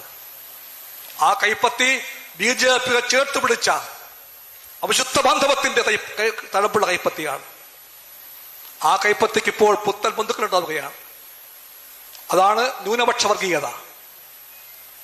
ന്യൂനപക്ഷ വർഗീയത ഒരു ഭാഗത്ത്, ഭൂരിപക്ഷ വർഗീയത RSS-ഉം BJP-യും, മറുഭാഗത്ത് ന്യൂനപക്ഷ വർഗീയത SDPI-യും വെൽഫെയർ പാർട്ടിയുമല്ല. നടുക്കൊരു കോൺഗ്രസിന്റെ കൈപ്പത്തിയാണ്. ആ കൈപ്പത്തി നാണക്കേടിന്റെ കൈപ്പത്തിയാണ്. ആ കൈപ്പത്തി പറയുകയാണ് ഞങ്ങൾ LDF-നെ നേരിടുമെന്ന് പറയുകയാണ്. മതേതര മൂല്യങ്ങളെ ഇല്ലാതാക്കാൻ ശ്രമിക്കുന്ന BJP-ക്കൊപ്പം ചേർന്നുകൊണ്ട്, BJP-യുടെ RSS-ന്റെ ഇസ്ലാം പതിപ്പായി മാറിയ SDPI ചേർത്ത് പിടിച്ചുകൊണ്ട് കോൺഗ്രസ് ചെയ്യാൻ പോകുന്ന രാഷ്ട്രീയം എന്ത് രാഷ്ട്രീയമാണ്? ആ രാഷ്ട്രീയത്തിൽ മഹാത്മാഗാന്ധിയെ കോൺഗ്രസ് ഓർക്കുന്നുണ്ടോ? നെഹ്റുവിനെ കോൺഗ്രസ് ഓർക്കുന്നുണ്ടോ? നെഹ്റുവിനെയും ഗാന്ധിയെയും ഓർക്കുമെങ്കിൽ ഈ പാത കോൺഗ്രസ് വെടിയേണ്ടതാണ്. പക്ഷെ അവർക്ക് വെടിയാൻ പറ്റില്ല. അന്ധമായ ഇടതുപക്ഷ വിരോധമാണ് നയിക്കുന്നത് കോൺഗ്രസിനെ. അന്ധമാണത്. അതിന് ആ താഴെയും മുകളിലും ഉള്ളത് ആന്റി ലെഫ്റ്റിസം മാത്രമാണ്, ഇടതുപക്ഷ വിരോധം മാത്രം. ആ രാഷ്ട്രീയത്തെ കേരളം പൊറുക്കാൻ പോകുന്നില്ല. 57 മുതൽ ഈ നാടിന്റെ രാഷ്ട്രീയ ഭൂമികയെ, സാംസ്കാരിക വേദികളെ, സാഹിത്യ സദസ്സുകളെ, വിദ്യാഭ്യാസ മേഖലയെ, ആരോഗ്യ രംഗത്തെ, എല്ലാ രംഗത്തെയും മാറ്റിമറിച്ച ശരിയുടെയും വെളിച്ചത്തിന്റെയും ശക്തിയാണ് LDF എന്ന് അറിയാം ജനങ്ങൾക്ക്. ആ ജനങ്ങൾ അതുകൊണ്ട് ആരുടെ എല്ലാം കൂടെ കൂടിയിട്ടും കോൺഗ്രസ് എല്ലാ അടവും പേറ്റിയാലും അതിനെ ജനങ്ങൾ സ്വീകരിക്കാൻ പോകുന്നതെന്ന കാര്യം ഉറപ്പ്. LDF-നെ ശക്തിപ്പെടുത്തുക സ്വന്തം കർത്തവ്യമായിട്ട് കമ്മ്യൂണിസ്റ്റ് പാർട്ടി കാണുന്നു. ഈ രാഷ്ട്രീയത്തിന്റെ പ്രാധാന്യം എന്താണ്? ഇന്ത്യയിലെമ്പാടും തീവ്രപരപക്ഷമായ BJP, ഹിന്ദുത്വ രാഷ്ട്രീയത്തിന്റെ മുഖമായ BJP, ഹിറ്റ്ലറുടെയും RSS-ന്റെയും ഇന്ത്യൻ രൂപമായിട്ടുള്ള BJP, ഫാസിസ്റ്റ് രാഷ്ട്രീയത്തിന്റെ ഭാരതീയ പേരായ BJP, ആ BJP പിടിമുറുക്കാൻ ശ്രമിക്കുമ്പോൾ അതിന്റെ ഫലമായിട്ട് എല്ലാ രംഗത്തും ഇരുട്ട് കത്തുകയാണ്. ഇരുട്ട് വെളിച്ചമെല്ലാം കെട്ടുപോകുന്നു. രാജ്യം ചോദിക്കുന്നു മതേതരത്വം മരിച്ചു പോകുമോ എന്ന്. അവര് പറയുന്നു ഞങ്ങൾ അതിനെ കൊല്ലുമെന്ന് പറയുന്നു. രാജ്യം ചോദിക്കുന്നു നിങ്ങൾ ഭരണഘടനയെ മാറ്റുമ്പോൾ സോഷ്യലിസത്തെ നിങ്ങൾ കുഴിച്ചുമൂടുമെന്ന്. അവർ പറയുന്നു കുഴിച്ചുമൂടുമെന്ന്. രാജ്യം ചോദിക്കുന്നു അപ്പോൾ എന്തു പറ്റും ജനാധിപത്യ വ്യവസ്ഥയ്ക്കെന്ന്. അവർ പറയുന്നു അത് പാശ്ചാത്യമാണെന്ന് പറയുന്നു. അതാണ് BJP. നിങ്ങൾ വായിച്ചു നോക്കുക. ബഞ്ച് ഓഫ് തോട്ട്സ് ഉണ്ടല്ലോ, വിചാരധാര. കർത്താവിന്റെ പേര് ഗോൾവക്കർ എന്നാണല്ലോ. രണ്ടാം സത്സംഗചാലക്കാണ്, ആശയ വഴികാട്ടിയാണ്. അദ്ദേഹം പറയുന്നു ഇതിനകത്തൊന്നുമില്ല, ഭരണഘടനയ്ക്കകത്ത് ഭാരതീയമായിട്ടൊന്നുമില്ല, അകത്തുള്ളതെല്ലാം പാശ്ചാത്യമാണ്. അങ്ങനെ പറയുന്ന കാലത്ത് അതിനകത്ത് ഈ രണ്ട് വാക്കും ഇല്ലായിരുന്നു കേട്ടോ. സോഷ്യലിസവുമില്ല, ഈ പറയുന്ന മതേതരത്വവുമില്ല അദ്ദേഹം പറയുന്ന കാലത്ത്. അന്ന് പക്ഷെ ജനാധിപത്യമുണ്ട്, പരമാധികാരമുണ്ട്, സോവറിൻ ഡെമോക്രാറ്റിക് എന്ന വാക്കുണ്ട് അന്നുമുണ്ട്. അതേ ചൂണ്ടി ഗോവക്കെ പറഞ്ഞു ഇതെല്ലാം പാശ്ചാത്യമാണ്, സോവർണിറ്റി പാശ്ചാത്യമാണ്, ജനാധിപത്യവും പാശ്ചാത്യമാണ്. പാശ്ചാത്യമായ സങ്കല്പങ്ങളെ അടിസ്ഥാനമാക്കിയ ഈ ഭരണഘടനയ്ക്കകത്ത് ഇന്ത്യക്ക് സ്വന്തമായി പറയാൻ യാതൊന്നുമില്ല, അതുകൊണ്ട് അത് മാറിയേ തീരുമെന്ന് പറഞ്ഞ കാലം നാം പറഞ്ഞു പോകരുത്. അതാണ് ഗോൾവക്കർ കാലം. ആ ഭരണഘടനയ്ക്കകത്ത് പിന്നീട് 2 പദം കടന്നു വന്നു. 72ാം ഭേദഗതിയോടുകൂടി 2 പദം കടന്നു വന്നു. അതാണ് മതേതരത്വം, അതാണ് സോഷ്യലിസം. യാദൃച്ഛികമാകാം, അത് അടിയന്തരാവസ്ഥ കാലമായിരുന്നു. അടിയന്തരാവസ്ഥ തെറ്റായിരുന്നു, രാഷ്ട്രീയമായി തെറ്റായിരുന്നു. അത് ഭീകരമായ ഒരു അവസ്ഥയായിരുന്നു. കമ്മ്യൂണിസ്റ്റ് പാർട്ടിക്ക് ഒരു മടിയുമില്ല. അതിന്റെ ആദ്യഘട്ടത്തിൽ അതിനെ പിന്താങ്ങിയപ്പോൾ CPIക്ക് രാഷ്ട്രീയമായ തെറ്റുപറ്റി. പക്ഷെ ഒറ്റ പാർട്ടിക്കേ പറ്റൂ. തെറ്റ് പറ്റിയാൽ തെറ്റ് പറ്റിയെന്ന് പറയാൻ ഒരൊറ്റ പാർട്ടിക്കേ പറ്റൂ. ആ പാർട്ടി കമ്മ്യൂണിസ്റ്റ് പാർട്ടിയാണ്. മറ്റെല്ലാ പാർട്ടികളും വീണാൽ പറയും അത് വീഴ്ചയല്ല, അത് വിദ്യ എന്ന് പറയും. ഈ പാർട്ടി പറയൂ അത് വീഴ്ച പറ്റിയിട്ടുണ്ട്. ആരോട് പറഞ്ഞു? അത് ഞാൻ പറഞ്ഞു, ജനങ്ങളോട് പറഞ്ഞു. ഞങ്ങൾ പറഞ്ഞു ഒരു പറയും കൂടെ പറഞ്ഞു. പാർട്ടി കോൺഗ്രസ് കൂടി പറ്റുണ്ടായി. രാവും പകൽ ചർച്ച ചെയ്തു. ചർച്ച നീണ്ടുപോയി. ഭേദഗതികൾ നൂറുകണക്കിനെല്ലാം ആയിരക്കണക്കിനായിരുന്നു. അതിനെല്ലാം ഒടുവിൽ കമ്മ്യൂണിസ്റ്റ് പാർട്ടി പറഞ്ഞു അടിയന്തരാവസ്ഥയ്ക്ക് CPI കൊടുത്ത പിന്തുണ തെറ്റായിരുന്നു. CPIക്ക് ഇത് പറ്റും. അതാണ് CPIയുടെ പാരമ്പര്യം. നെഞ്ചു നിവർത്തിപ്പിടിച്ച് തെറ്റ് പറ്റിയാൽ അത് പറ്റിയെന്ന് പറയുന്ന പാർട്ടിയാണ് CPI. പക്ഷേ ഈ പാർട്ടി തെറ്റിന്റെ മാത്രം പാർട്ടി അല്ലല്ലോ. ഈ പാർട്ടിക്ക് 1000 ശരിയുണ്ടല്ലോ. 1000 ശരിക്കിടയിൽ ഒരു തെറ്റ് പറ്റിയാൽ ആ തെറ്റ് ഈ പാർട്ടി ആയിട്ട് പറഞ്ഞാൽ ജനങ്ങൾക്കത് ബോധ്യപ്പെടും. ആ വിശ്വാസവും കമ്മ്യൂണിസ്റ്റ് പാർട്ടിക്കുണ്ട്. ജനങ്ങളെപ്പറ്റി ഈ പാർട്ടിക്ക് അറിയാം, വിശ്വാസമുണ്ട്. ആ ജനങ്ങൾ കമ്മ്യൂണിസ്റ്റ് പാർട്ടിയെ കൈവിടില്ല. അത് ജനങ്ങൾക്ക് അറിയാം CPIക്ക്. പക്ഷെ ആരും പറക്കാതിരിക്കട്ടെ, അതേ അടിയന്തരാവസ്ഥക്കാലത്താണ് ഈ കേരളത്തിലടക്കം പല സ്ഥലങ്ങളിലും കമ്മ്യൂണിസ്റ്റുകാർ അടിയന്തരാവസ്ഥയിലെ തിന്മകളെ, അതിക്രമങ്ങളെ, ഹൈ ഹാൻഡഡ്നെസ്സിനെ എല്ലാം ചെറുത്തുകൊണ്ട് സമരരംഗത്ത് വന്നത്. നൂറുകണക്കിന് CPIക്കാർ തടവറയിൽ പോയിട്ടുണ്ട്. ഇവിടെയും പോയിട്ടുണ്ട്, കേരളത്തിലും പോയിട്ടുണ്ട്. നോർത്ത് ഇന്ത്യയിൽ പല ഭാഗത്തും വന്ധ്യകരണമുണ്ടായി. നിർബന്ധിത വന്ധ്യകരണം, നസ്ബന്ദി എന്നാണ് ഹിന്ദി പേര്. നിർബന്ധിച്ച് വന്ധ്യംകരിക്കുന്നു. എല്ലാ ചേരികളും വന്ന് ബുൾഡോസറുകൾ ഇടിച്ചു തൂത്തുമാറ്റിയിട്ട് അവിടെയെല്ലാം നഗരത്തിനെ അവർ സൗന്ദര്യവൽക്കരിക്കും പോലും. ഇന്ദിരാഗാന്ധിയുടെ വയറ്റിൽ പിറന്ന രണ്ടാമത്തെ മകൻ സഞ്ജയ് ഗാന്ധി അന്ന് പെട്ടെന്ന് പൊന്തി വരികയാണ്. അദ്ദേഹം MP അല്ല, മന്ത്രിയല്ല, ഒന്നുമല്ല. ഏകയോഗ്യത ഇന്ദിരാഗാന്ധിയുടെ മകൻ, അത് മാത്രം. ആ മാന്യന്റെ മുൻകൈയിൽ നിർബന്ധിതമായ ആളുകളെ പിടിച്ചു കെട്ടിക്കൊണ്ടുപോയി വന്ധ്യംകരിക്കുന്നു. ബുൾഡോസർ വന്ന് ആയിരങ്ങളുടെ ചേരികൾ ഇടിച്ചു നിരപ്പാക്കുന്നു. എല്ലാ ഭാഗത്തും അന്യായം അഴിഞ്ഞാടുന്നു. വലിയ വർത്തമാനം പറയുന്ന ഒരുപാട് പേര് നമ്മളാരും അന്ന് കണ്ടിട്ടില്ലല്ലോ. അന്നൊരു പാർട്ടി പറഞ്ഞു, ആദ്യമായി ഒരു പാർട്ടി പറഞ്ഞു ഇത് എക്സ്ട്രാ കോൺസ്റ്റിറ്റ്യൂഷണൽ അതോറിറ്റിയാണെന്ന് പറഞ്ഞു. പറഞ്ഞ പാർട്ടി CPI ആണ്. നേതാവിന്റെ പേര് രാജേശ്വർ റാവു എന്നായിരുന്നു. ജനറൽ സെക്രട്ടറിയാണ് CPIയുടെ. ഒരു പാർട്ടിയെ പറഞ്ഞുള്ളൂ, അത് ഒറ്റ പാർട്ടി മാത്രം. ആ വാക്കിന്റെ അർത്ഥം എന്താണ്? എക്സ്ട്രാ കോൺസ്റ്റിറ്റ്യൂഷണൽ അതോറിറ്റി, ഭരണഘടന അതീതമായ അധികാര കേന്ദ്രം. സഞ്ജയ് ഗാന്ധിയെ പറ്റി CPI പറഞ്ഞ പേരാണ്. രഹസ്യമായിട്ടല്ല, പരസ്യമായിട്ട് പറഞ്ഞു. പലയിടത്ത് സമരങ്ങൾ ഉണ്ടായിട്ടുണ്ട്. ഈ കേരളത്തിൽ പോലും വന്ന് കമ്മ്യൂണിസ്റ്റ് പാർട്ടിയുടെ കൂടി രാഷ്ട്രീയമായ വഴി സ്വീകരിച്ചുകൊണ്ട് AISFും AYFും സംസ്ഥാനം മുഴുവനും ഒരു വലിയ ജാഥ നടത്തിയിട്ടുണ്ട്. അതിൽ പങ്കെടുത്ത ഒരാളായിരുന്നു ഞാനും. ഇവിടെയുള്ള പലരും അതിൽ പങ്കെടുത്ത് കാണും. എന്താ നമ്മൾ പറഞ്ഞ കാര്യം? സഞ്ജയ് ഗാന്ധി കൊണ്ടുവന്ന 5 പരിപാടി പ്രാകൃതമാണ്, തെറ്റാണത്, ഇന്ത്യക്ക് വേണ്ടിയല്ല അത്. ഇതാണ് പറഞ്ഞത്, പ്രസംഗിച്ചത്. അതാണ് CPI, അതാണ് AISF, അതാണ് AYF. അതെല്ലാം ആരും മറന്നു പോകരുത്. ഇതെല്ലാം നിർബന്ധിതമായി മറന്നു പോയിട്ട് ആരെങ്കിലും എന്തെങ്കിലും പറയാൻ വന്നാൽ ഒരൊറ്റ CPIക്കാരനും തലകുനിക്കാൻ പാടില്ല. പിതുക്കളെ പോലെ പിന്മാറാനും പാടില്ല. ഈ പാർട്ടിക്ക് അതിനുള്ള ഊറ്റം കൊള്ളാൻ അവകാശമുണ്ട്. നെഞ്ചു നിവർത്തിപ്പിടിച്ച് ശരിയുടെ കാവലക്കാരായി നിൽക്കുവാനുള്ള കെൽപ്പുണ്ട് ഈ പാർട്ടിക്ക്. അതാണ് CPI. ഈ രാഷ്ട്രീയത്തിന്റെ പേരാണ് CPI എന്ന്. അതുകൊണ്ട് CPIക്ക് അറിയാം. ഇന്നത്തെ ഇന്ത്യയിൽ ഒന്നുകൂടി ഞാൻ പറയട്ടെ, ഒരു വലിയ ഭൂസമരം ഉണ്ടായിട്ടുണ്ട് ഇന്ത്യയിൽ. ഭൂസമരം അതെല്ലാം ഒരുപാട് പഴയ കാര്യമൊന്നുമല്ല, 70കളിലെ കാര്യമാണ്. 70കളിൽ ഭൂനിയമത്തിന് വേണ്ടിയുള്ള സമരത്തിന്റെ ഭാഗമായി CPI പറഞ്ഞു, ജന്യമാരും കുലാക്കുകളും കൈയടക്കി വെച്ചിരിക്കുന്ന 100 ഏക്കർ തരിശു ഭൂമികളുണ്ട്, മിച്ചഭൂമികളുണ്ട്. ആ ഭൂമിയിൽ കമ്മ്യൂണിസ്റ്റ് വളണ്ടിയർമാർ ബലമായി പ്രവേശിക്കും, അവിടെ ചെങ്കുട് നാട്ടും. ആ ഭൂമി ഞങ്ങൾ വിതരണം ചെയ്യും പാവങ്ങൾക്ക്. ചന്ദ്രേട്ടനൊക്കെ എന്തായാലും ഓർമ്മ കാണും ആ ചിത്രം.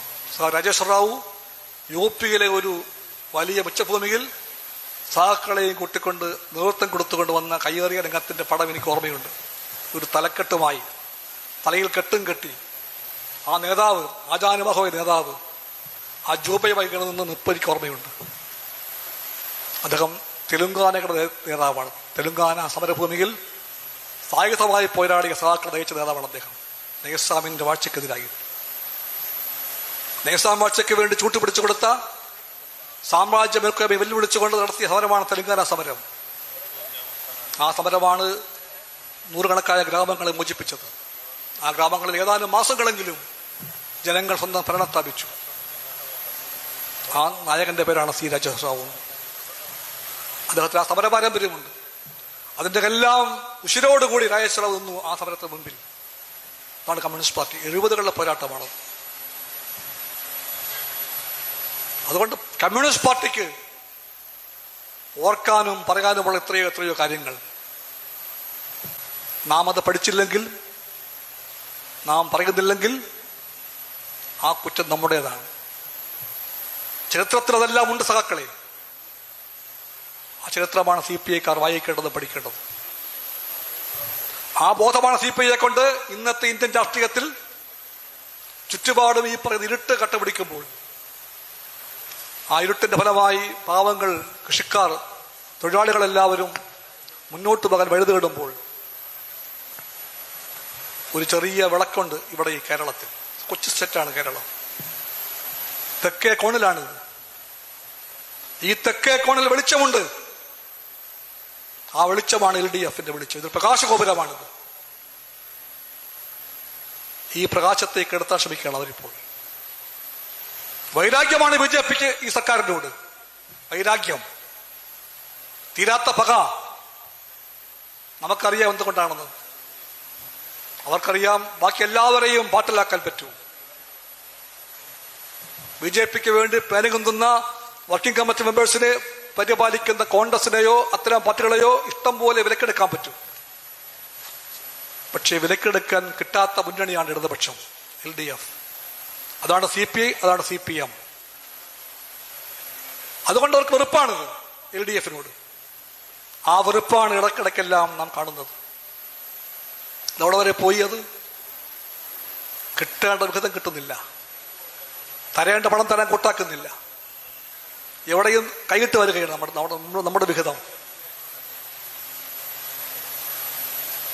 പ്രതിക്ഷോഭത്തിന് അരി കൊടുത്താൽ അതിന്റെ വില വരെ അണ പൈസ വെച്ച് വിൽക്കാൻ പറയുകയാണ് കേന്ദ്ര ഗവൺമെന്റ്. ഇതാണ് കേന്ദ്ര ഗവൺമെന്റ്. ഒരേ ഒരു ഇന്ത്യ, ഒരൊറ്റ ജനത എന്ന് പറയും അവർ ചിലപ്പോൾ.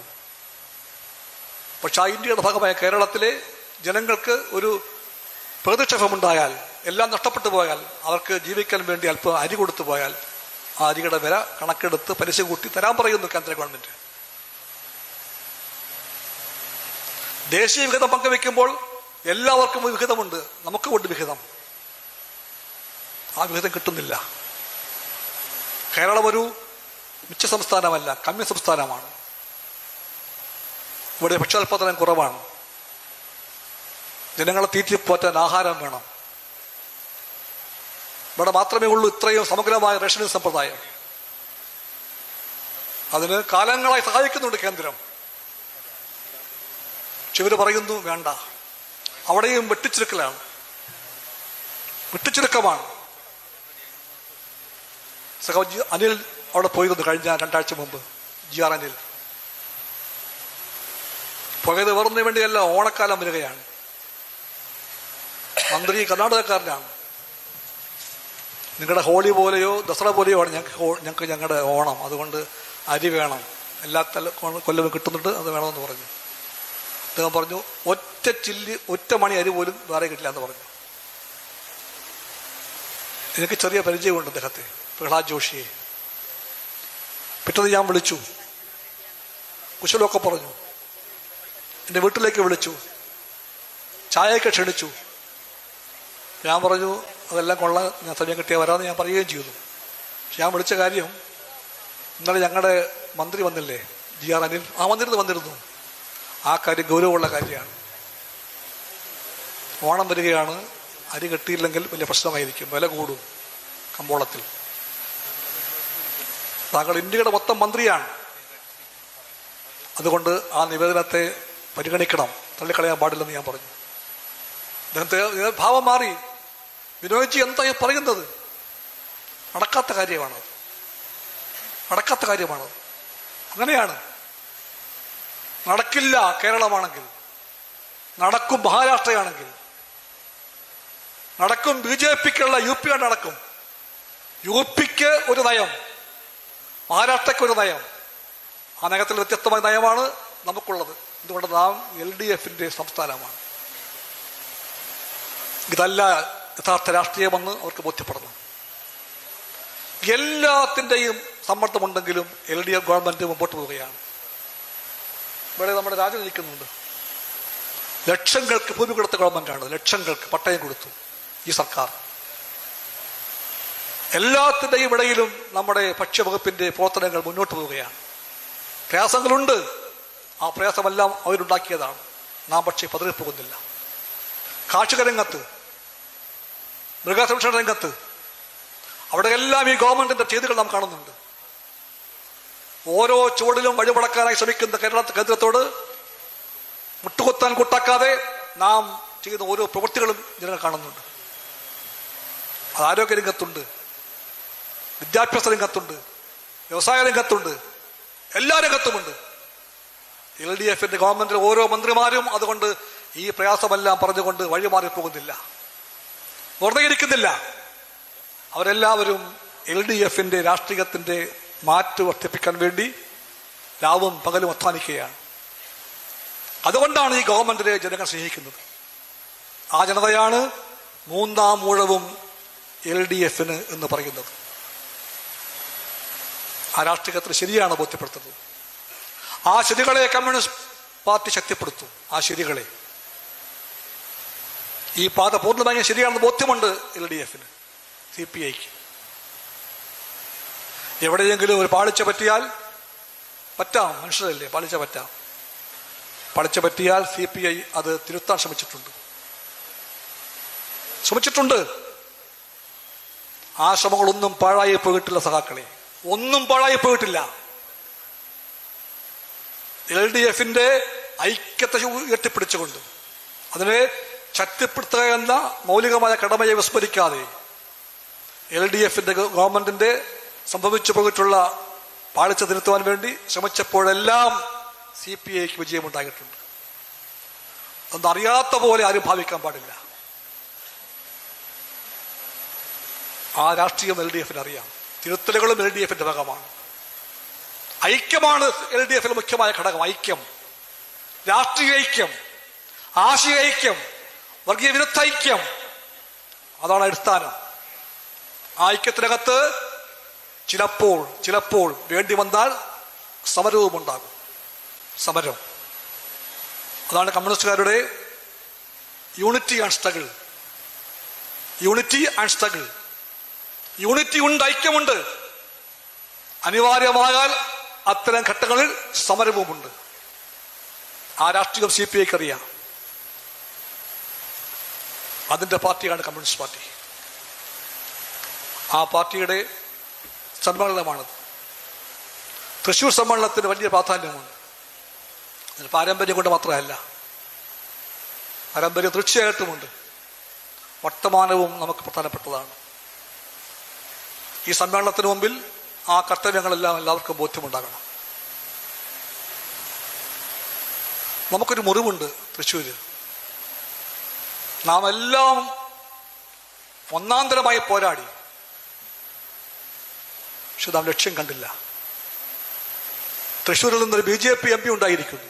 എൻ എം പിയെ പറ്റി ഒന്നും ഞാൻ പറയുന്നേ ഇല്ല. പറഞ്ഞാൽ ചിലപ്പോൾ എനിക്ക് ചിരിക്കാൻ തോന്നിപ്പോകും. ഒന്നും പറയുന്നില്ല. ചുരമ്പി ഉണ്ടായി BJPക്ക് തൃശ്ശൂരിൽ നിന്ന്. ഉണ്ടാകാൻ പാടില്ലായിരുന്നു. പക്ഷെ കമ്മ്യൂണിസ്റ്റ് പാർട്ടിക്ക് LDFനും അറിയാം, നമ്മൾ ഭീരുക്കളെ പോലെയല്ല തോറ്റത്. നാം തോറ്റത് ധീരന്മാരെ പോലെയാണ്. ആ മുറിവ് നെഞ്ചത്തേറ്റ മുറിവാണ്, പുറത്തല്ല മുറിവേറ്റത്. മുറിവുണ്ടായത് നെഞ്ചത്താണ് എന്ന് പറഞ്ഞാൽ ധീരമായി നിൽക്കുമ്പോഴാണ് നെഞ്ചിൽ മുറിവുണ്ടാകുന്നത്. തിരിഞ്ഞോടിയാൽ പുറത്തായിരിക്കും മുറിവുണ്ടാവുക. അതേപ്പറ്റി കമ്മ്യൂണിസ്റ്റ് പാർട്ടിയുടെ സമ്മേളനത്തിന് തീർച്ചയായിട്ടും പഠിക്കാൻ കടമയുണ്ട്. എല്ലാത്തര ശക്തികളെയും ഇവിടെ അവർ കൂട്ടുപിടിച്ചു നമ്മളെ തോൽപ്പിക്കാൻ വേണ്ടി. ഒരുപാട് തരത്തിലുള്ള ചോർച്ച ഉണ്ടായിട്ടുണ്ട്. സാമൂഹിക ശക്തികളെ പലരെയും അവർ തേടിപ്പിടിച്ചു. അവർ പറയുന്ന വാക്കാണല്ലോ സോഷ്യൽ എഞ്ചിനീയറിംഗ്. അതും അവർ പ്രവർത്തികമാക്കാൻ ശ്രമിച്ചു. കണക്കറ്റ പണമൊഴുകി, വർഗീയവാദമൊഴുകി, എല്ലാം കൂടെ ചേർന്ന് അവർ ശ്രമിച്ചപ്പോൾ ഒരുപാട് കോൺഗ്രസ് വോട്ടുകളും വിളിച്ചു പോയിട്ടുണ്ട് ആ ഭാഗത്തേക്ക്. കമ്മ്യൂണിസ്റ്റുകാർക്ക് അതുകൊണ്ട് ആ പരാജയത്തെ പറ്റി പഠിക്കാൻ കടമയുണ്ട്. അത് പഠിക്കുമ്പോൾ നമ്മുടെ LDFന്റെ, നമ്മുടെ പാർട്ടിയുടെ കേന്ദ്രങ്ങളിൽ നമുക്കുണ്ടായ ചോർച്ചയെപ്പറ്റി നാം പഠിക്കും. ആ ഭാഗത്തേക്ക് നോക്കാതെ മറ്റെല്ലാ ഭാഗത്തേക്ക് നോക്കുന്ന പാർട്ടി കമ്മ്യൂണിസ്റ്റ് പാർട്ടിയല്ല. നമ്മുടെ കേന്ദ്രങ്ങളിൽ, ചോര വീണ മണ്ണുകളിൽ, ത്യാഗത്തിന്റെ ഭൂമികളിൽ അന്നും ഇന്നുമെല്ലാമുള്ള എല്ലാ രംഗത്തും കമ്മ്യൂണിസ്റ്റ് പാർട്ടിയുടെ കൊടി പാടിക്കളിക്കുന്ന സ്ഥലങ്ങളിലെല്ലാം എന്തുകൊണ്ട് LDFന് വോട്ട് കുറഞ്ഞു? ആ ചോദ്യത്തെ CPI മറികടക്കാൻ പോകുന്നത് അതിനെ ശരിയായി കണ്ടുകൊണ്ട് തന്നെയാണ്. അതേപ്പറ്റി പാർട്ടി പഠിക്കും, പഠിച്ചേ തീരൂ. ആ ഭാഗത്തേക്ക് നോക്കാതെ ബാക്കി എല്ലാ ഭാഗത്തേക്കും നോക്കുന്ന പാർട്ടിയല്ല കമ്മ്യൂണിസ്റ്റ് പാർട്ടി. കമ്മ്യൂണിസ്റ്റ് പാർട്ടിക്ക് വീക്ഷണമുണ്ട്. ആ വീക്ഷണം സമഗ്രമായിരിക്കും. ആ സമഗ്രതയിൽ ഇതെല്ലാം പെടുന്നുണ്ട്. അതിനെല്ലാം നാം ഏറ്റെടുത്തുകൊണ്ട് പോവുകയാണ്. പക്ഷെ നമുക്കറിയാം, മുമ്പോട്ടേ നമുക്ക് പോകാൻ പറ്റും. മുമ്പോട്ട് നാം പോകും. ഈ പരാജയം ഒരു പാഠമാണ്. ആ പാഠം CPI പഠിക്കുന്നു, LDF പഠിക്കുന്നു. ആ പാഠം പഠിച്ച് അതിനെ അതിജീവിക്കാൻ വേണ്ടതെല്ലാം LDF CPI ചെയ്യും. അതിന് ശക്തമായ LDF വേണം, ശക്തമായ കമ്മ്യൂണിസ്റ്റ് പാർട്ടി വേണം. ശക്തമായ കമ്മ്യൂണിസ്റ്റ് പാർട്ടിക്ക് വേണ്ടതെല്ലാം ഇവിടെയുണ്ട്, എല്ലാം ഇവിടെയുണ്ട്. ആശയമുണ്ട്, രാഷ്ട്രീയമുണ്ട്, സംഘടനയുണ്ട്, സഹാക്കളുണ്ട്, ഒരുപാട് വിതുരുറ്റ ശേഷിയുണ്ട് ഇവിടെ. തൃശ്ശൂരിൽ ഉള്ളതല്ല, അതൊന്നും എവിടെയും പോയിട്ടില്ല. അതിനെല്ലാം ചേരുമ്പടി ചേർത്തുകൊണ്ട് കമ്മ്യൂണിസ്റ്റ് പാർട്ടി മുമ്പോട്ട് പോകും. കമ്മ്യൂണിസ്റ്റ് പാർട്ടി തൃശ്ശൂർ രാഷ്ട്രീയത്തിന്റെ ഗതിക്രമത്തെ നിർണ്ണയിക്കാൻ പോകുന്ന ഏറ്റവും ശക്തമായ പാർട്ടിയായിട്ട് മാറുമെന്ന് നാം ഉറപ്പാക്കും. ഇതാണ് സമ്മേളനത്തിന്റെ ലക്ഷ്യമെന്ന് നാം പ്രഖ്യാപിക്കുന്നു. കമ്മ്യൂണിസ്റ്റ് പാർട്ടിക്ക് മുന്നോട്ട് പോകാനുള്ള സമരത്തിൽ, പരിശ്രമത്തിൽ, പ്രവർത്തനത്തിൽ വഴികാട്ടിയാകുന്ന സമ്മേളനമായി ഈ സമ്മേളനത്തെ മാറ്റാൻ അതിനുവേണ്ടിയുള്ള ചർച്ചകൾ, നിർദ്ദേശങ്ങൾ, സംവാദങ്ങൾ, വിമർശനങ്ങൾ അതെല്ലാം വേണം ഈ സമ്മേളനത്തിൽ. കമ്മ്യൂണിസ്റ്റ് പാർട്ടി വിമർശനങ്ങളെ കൊട്ടിയടച്ച പാർട്ടിയല്ല. കമ്മ്യൂണിസ്റ്റ് പാർട്ടി നേതാക്കന്മാർക്ക് ജയ പടർന്ന പാർട്ടിയല്ല. കമ്മ്യൂണിസ്റ്റ് പാർട്ടിയിൽ നമ്മളെല്ലാം സഹാക്കളാണ്.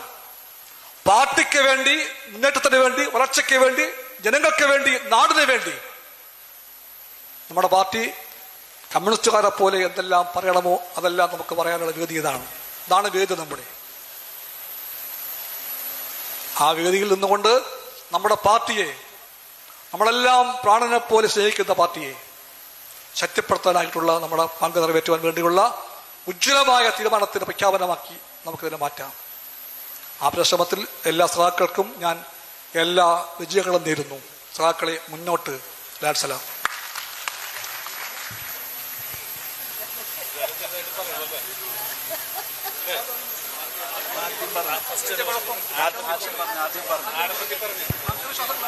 സഹാക്കളെ, നമ്മുടെ ഉദ്ഘാടന സമ്മേളന സെക്ഷൻ അവസാനിക്കുകയാണ്.